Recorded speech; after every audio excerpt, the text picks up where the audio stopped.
Hello, I've been requested to provide a quick video on how to merge two astrophotography layers. Like M42, a short exposure and a long exposure. A long exposure is required to get the depth of the outer part of the nebula, and the short exposures to get the detail on the normally overexposed central area of the nebula, and you want to get the two together. I'm going to use GIMP 2, a 2.8, which is a freeware program rather than using Photoshop, because I like to try and do everything with freeware if you can. And then that makes it easier for those people who just want to try it out.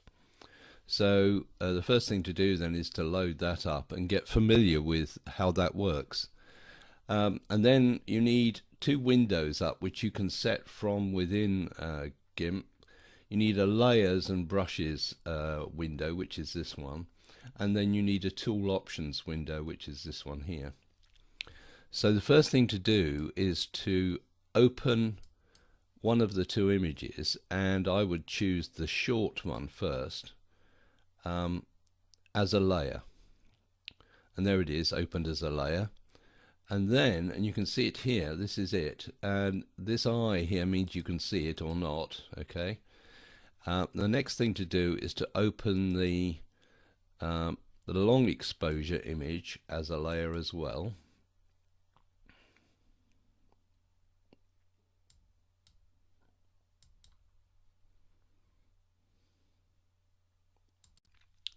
And there we are, we now have the two layers. This is the short exposure.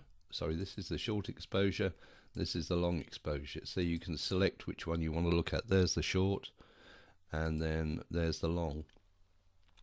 So the first thing to do is to select a tool that will enable you to move the two and align them. So you go to Transform Tools and Move and select that. Now you can move the images so that they actually align.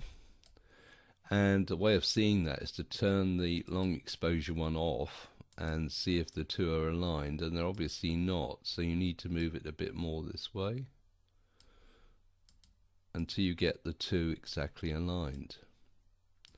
And you can see that from looking at the stars, and if they actually move, then they're not aligned properly. That's not far off, but it's still a little bit out, I think. Right, so it needs to move just a bit that way. Right, now you can see these are the short exposure stars, and they now line up with the long exposure stars. The next thing to do is to create what's called a layer mask. So you click on the first one here and add layer mask. And what you do is you make it white full opacity and add. Now as you spray with an airbrush or something this particular area, you'll be able to see through this image to the image underneath, which enables you to let the short exposure image fill in this overexposed area. So now you need to select a tool, which is a paint tool, the airbrush, and you can select a particular type of airbrush pattern, which is soft on the outside like that, which is rather good.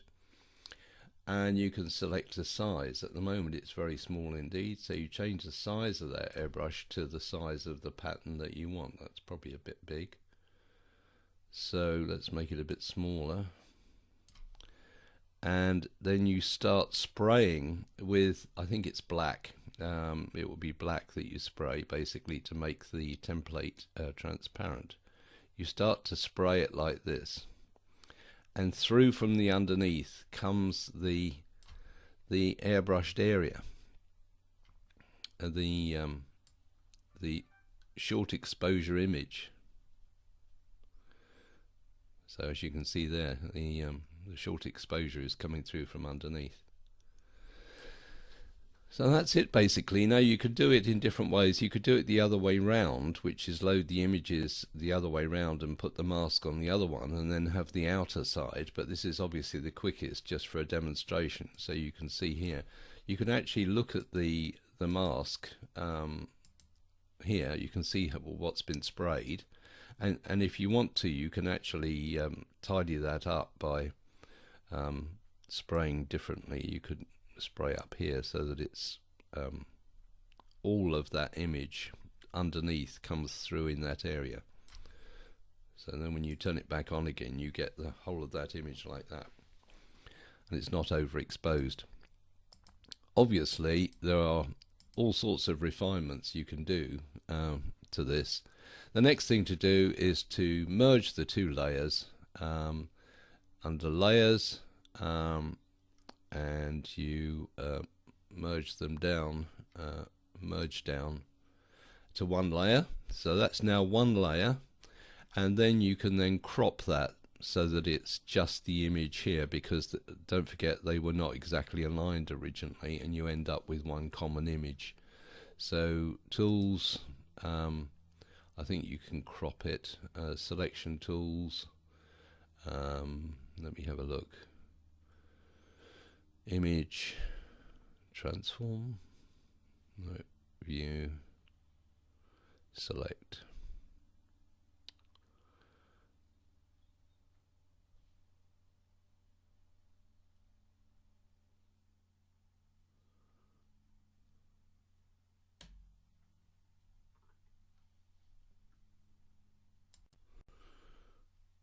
Okay, first thing you do then is to select an area, select the correct, so selection tools, rectangle select, and then select that area, and so that there's no edge problems.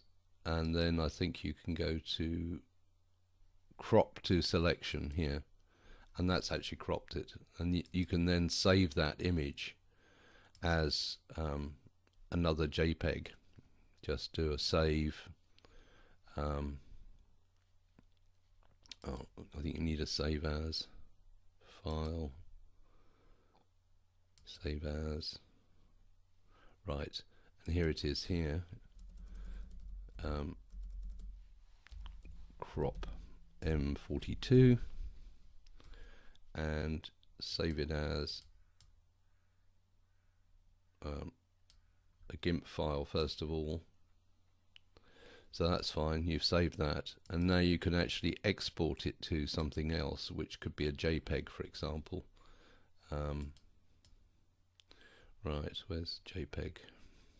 Here we are, JPEG image, or a PNG image, and export. So you've then converted it to an image type that you can display on the PC.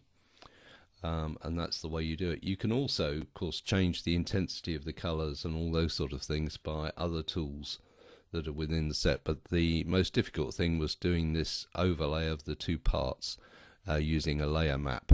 So that's it. Hope you find that okay.